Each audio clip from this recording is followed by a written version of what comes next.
Shalom. Tema firman Tuhan hari ini adalah tetap mengandalkan Tuhan, yang akan kita ambil dari kitab 2 Tawarikh pasal yang ke-20 ayat 1 sampai dengan ayat yang ke-4 dan ayat yang ke-12. Saudaraku, dalam hidup pasti kita menghadapi berbagai tantangan yang menghadang kita. Tidak seorang pun yang tidak pernah mengalami tantangan dalam hidupnya. Hanya saja tantangan yang dihadapi setiap orang berbeda-beda. Ada yang menghadapi masalah finansial, pekerjaan, hubungan dengan keluarga, hubungan dengan saudara, masalah kesehatan, bahkan seperti pandemi yang kita alami saat ini merupakan masalah yang membuat kita semua manusia di dunia ini menderita karenanya. Dalam kitab 2 Tawarikh pasal yang ke-20 ayat 1 sampai 37 dikisahkan tentang Raja Yosafat yang menghadapi masalah besar, yaitu serangan dari Bani Moab dan Bani Amon bersama sepasukan orang Meunim. Tetapi Raja Yosafat dan orang-orang sebangsanya dapat menghadapi dan mengatasi masalah itu karena pertolongan Tuhan. Saya akan bacakan kitab 2 Tawarikh pasal yang ke-20 ayat 1 sampai 4 dan ayat yang ke-12. Setelah itu Bani Moab dan Bani Amon datang berperang melawan Yosafat bersama-sama sepasukan orang Meunim. Datanglah orang memberitahu Yosafat, suatu laskar yang besar datang dari seberang laut Asin, dari Edom, menyerang tuanku. Sekarang mereka di Haseson Tamar, yakni En-Gedi. Yosafat menjadi takut, lalu mengambil keputusan untuk mencari Tuhan. Ia menyerukan kepada seluruh Yehuda supaya berpuasa. Dan Yehuda berkumpul untuk meminta pertolongan daripada Tuhan. Mereka datang dari semua kota di Yehuda untuk mencari Tuhan. Ayat 12. Ya Allah kami, tidakkah Engkau akan menghukum mereka? Karena kami tidak mempunyai kekuatan untuk menghadapi laskar yang besar ini yang datang menyerang kami. Kami tidak tahu apa yang harus kami lakukan, tetapi mata kami tertuju kepadamu. Mari kita bahas bersama-sama bagaimana pertolongan Tuhan saat tidak tahu harus melakukan apa. Yang dilakukan Yosafat saat tidak tahu harus melakukan apa, kita akan lihat dan kita akan pelajari bersama-sama. Yang pertama, mengambil keputusan dengan tepat. Raja Yosafat mengambil keputusan dengan tepat. Setiap hari kita diperhadapkan dengan sebuah pilihan, dan Tuhan telah memberi kebebasan kepada kita untuk memilih dan mengambil keputusan untuk menentukan apa yang kita mau berhubungan dengan kehidupan kita. Mengambil keputusan adalah suatu tindakan yang seringkali tidak mudah untuk dilakukan. Sekalipun hal yang kelihatannya sederhana, seperti memilih menu makan siang, sarapan, kadang-kadang bisa membingungkan bagi kita. Ketika Bani Moab dan Bani Amon datang berperang melawan Yosafat, bahkan orang-orang dari pegunungan Seir juga melawannya, Yosafat menjadi takut. Ketakutan yang luar biasa menghinggapi Yosafat karena suatu laskar yang besar datang menyerangnya. Sebagaimana tertulis dalam ayat yang ketiga. Reaksi alamiah seseorang ketika diperhadapkan pada masalah yang sangat berat adalah takut. Namun hal yang dilakukan oleh Yosafat berikutnya adalah Yosafat mengambil keputusan untuk mencari Tuhan. Yosafat mengambil keputusan yang tepat. Meskipun takut, Yosafat tetap berusaha mencari Tuhan.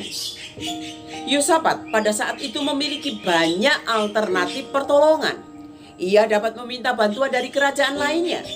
Ia juga dapat berharap kepada dewa-dewa yang disembah bangsa-bangsa lain dan lain sebagainya. Akan tetapi Yosafat memilih untuk tetap mencari Tuhan. Ketika ia takut, ia tidak melihat ketakutannya, tetapi lebih memilih untuk melihat dan mencari Tuhan. Ini juga seharusnya menjadi prinsip hidup kita. Yosafat mengakui kedaulatan Allah, serta ketakutan dan kecemasannya sendiri disebutkan dalam ayat yang ke-12. Kami tidak tahu apa yang harus kami lakukan, tetapi mata kami tertuju kepadamu. Kisah Yosafat mengajarkan kepada kita bahwa saat menghadapi masalah, kita harus tepat di dalam mengambil keputusan untuk bertindak. Salah mengambil keputusan bisa menghancurkan hidup kita. Keputusan Yosafat menunjukkan kedalaman imannya kepada Allah. Dengan sadar, dia memutuskan untuk tidak mengandalkan kemampuannya sendiri, tetapi kekuatan yang daripada Tuhan. Ia memilih untuk bersandar kepada Allah daripada berupaya menghadapi segala pencobaan dengan mengandalkan diri sendiri. Bagaimana dengan kita? Ketakutan apa yang saat ini menghantui kita? Masalah apa yang sekarang sedang kita hadapi? Apakah takut dengan pandemi yang tidak segera usai? Atau kepada bencana alam? Atau juga bagi anak-anak muda, takut masa depan yang seperti apa? Yang kelihatannya masa depan tidak cerah. Seberapa besar pun masalah yang kita hadapi dan membebani kita, mari berpaling kepada Allah dan mengizinkan Tuhan menjadi kekuatan kita. Kita tidak perlu takut. Ikuti langkah yang dilakukan oleh Yosafat. Segera ambil keputusan yang tepat untuk mencari Tuhan. Keputusan kita menentukan masa depan kita. Sekarang yang kedua, mencari Tuhan. Mendengar tentang komplotan yang akan menyerang Yehuda, Yosafat tidak panik meskipun takut. Dalam ayat yang ketiga, ia tidak mulai dengan langkah-langkah taktis militer. Langkah pertama adalah keyakinan, tindakan iman bahwa segala sesuatu yang ada dan dihadapi dalam kendali tangan Allah. Dari keyakinan itu membawa Yosafat untuk mencari pimpinan Tuhan, mengerahkan seluruh rakyat untuk berdoa, berpuasa, dan ia sendiri memimpin doa masal itu. Dalam ayat 4 dan ayat ke-5, dalam keadaan sangat terdesak, biasanya orang tidak berpikir secara jernih, mencari jalan keluar secara instan. Yang terdekat yaitu sesama manusia. Ada tertulis, celakalah orang-orang yang pergi ke Mesir, minta pertolongan, yang mengandalkan kuda-kuda, yang percaya kepada keretanya yang begitu banyak, dan kepada pasukan berkuda yang begitu besar jumlahnya, tetapi tidak memandang kepada yang Maha Kudus Allah Israel, dan tidak mencari Tuhan. Ayat ini dari Yesaya pasal yang ke-31 ayat 1 mengingatkan kita bahwa celakalah orang yang pergi kepada orang lain, mencari pertolongan dari orang lain dan tidak mencari Tuhan. Yosafat dengan imannya mencari Tuhan dan minta pertolongan hanya kepada Tuhan, bukan kepada yang lain. Bagaimana dengan kita? Siapa yang kita cari saat menghadapi masalah? Pemazmur berkata dalam Mazmur pasal yang ke-9 ayat yang ke-11, tidak kau tinggalkan orang yang mencari Engkau ya Tuhan. Kunci satu-satunya terletak kepada keputusan kita untuk mencari Tuhan.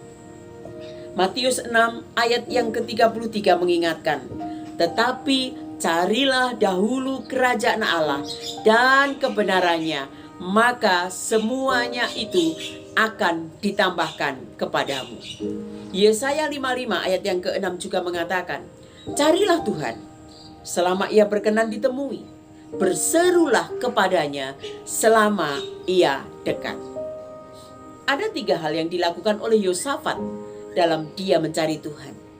Yang pertama, berdoa dan berpuasa dalam ayat yang ketiga.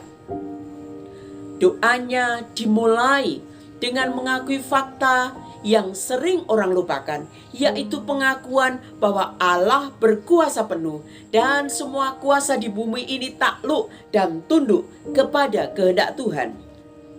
Sebagaimana tertulis dalam ayat yang ke-6. Ia juga mengingat ulang bahwa sesuai perjanjian Allah, Allah sendiri telah menetapkan keumatan mereka. Ayat ke-7 dan ke-8. Dan atas dasar hubungan perjanjian itulah perlindungan Allah ada atas umatnya. Ayat yang ke-9. Doa Yosafat mengakui realitas bagaimana adanya bahwa ancaman itu sedemikian serius dan bahwa umat Tuhan itu sendiri sangat lemah. Yosafat mengucapkan janji-janji Tuhan dalam doanya dan percaya bahwa ketika ia berdoa dengan iman yang benar, maka Tuhan menjawab doanya. Bagaimana dengan kita?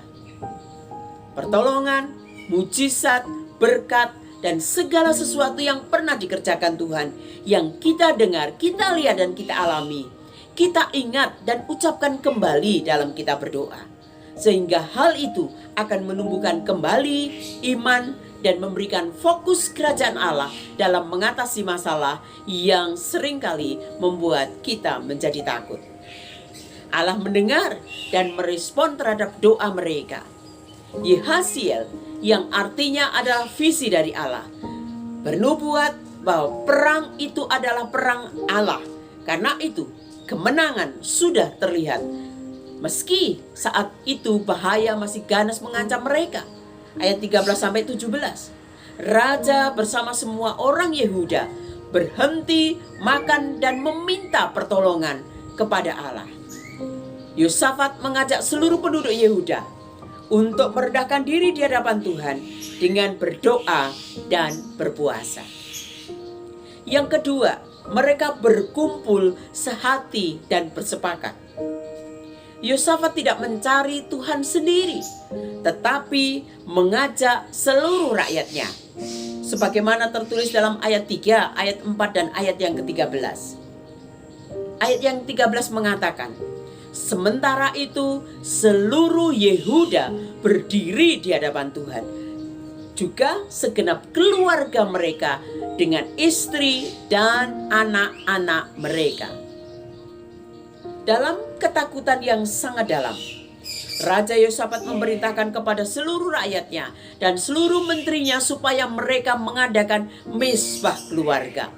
Para suami harus menjadi imam dalam keluarga. Mengapa harus keluarga?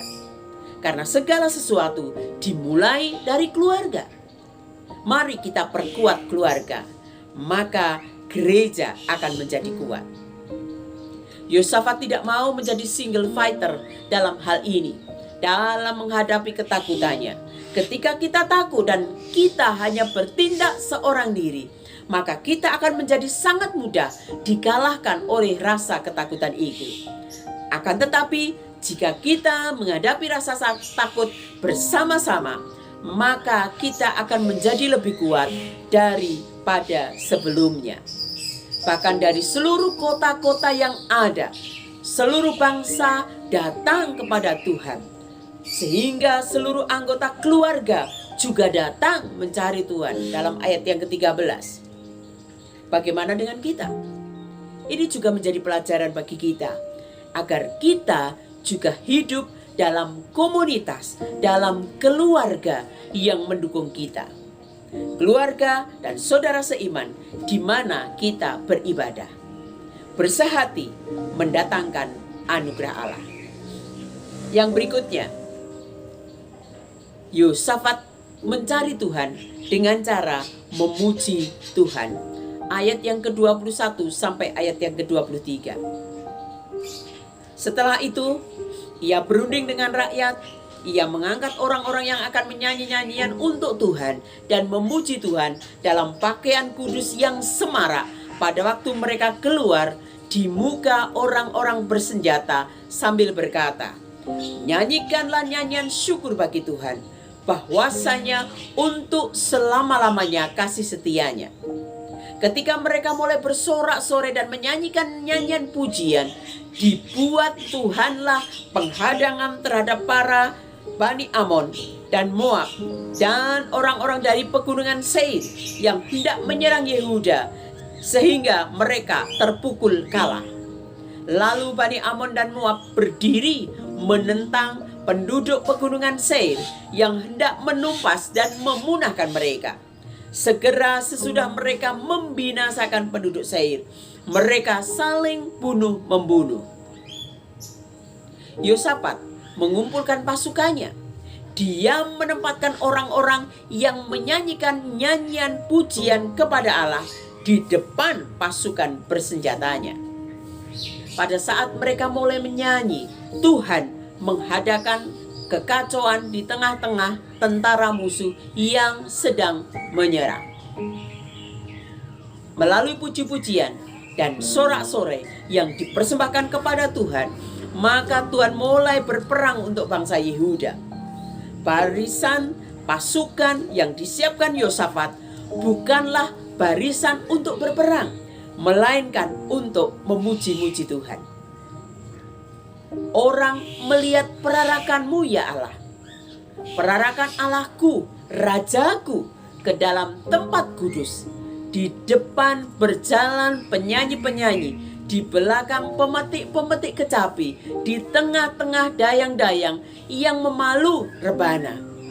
Pemazmur menuliskan itu dalam Mazmur pasal 68 ayat yang ke-25 dan ayat yang ke-26.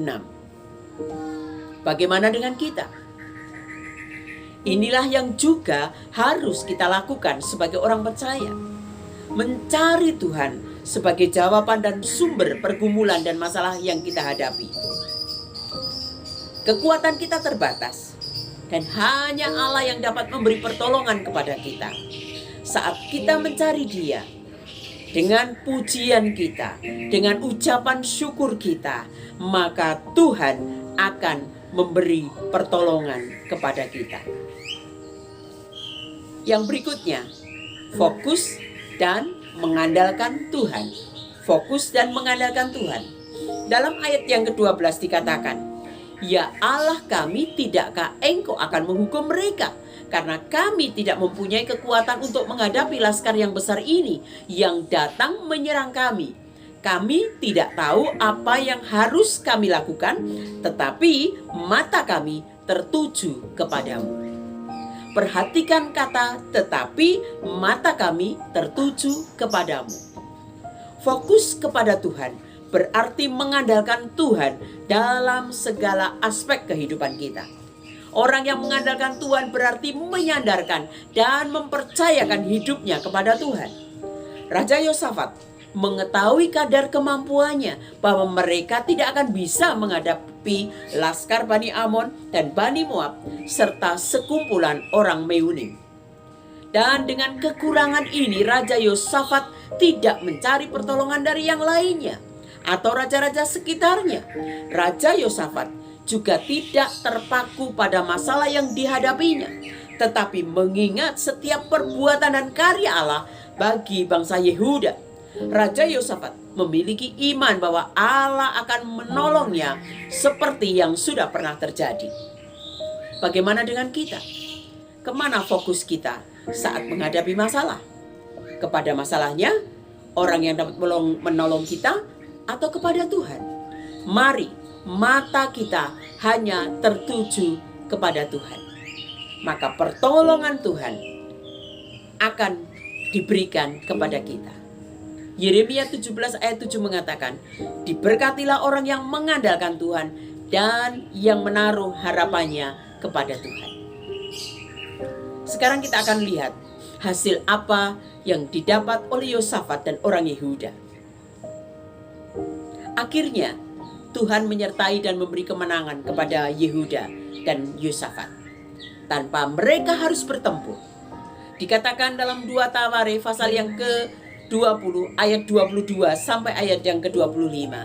Sementara bangsa Israel bersorak-sorai dan menyanyikan nyanyian pujian, Tuhan membuat para musuh mereka dengan memakai penduduk Seir sebagai penghadang, dan akhirnya mereka saling membunuh.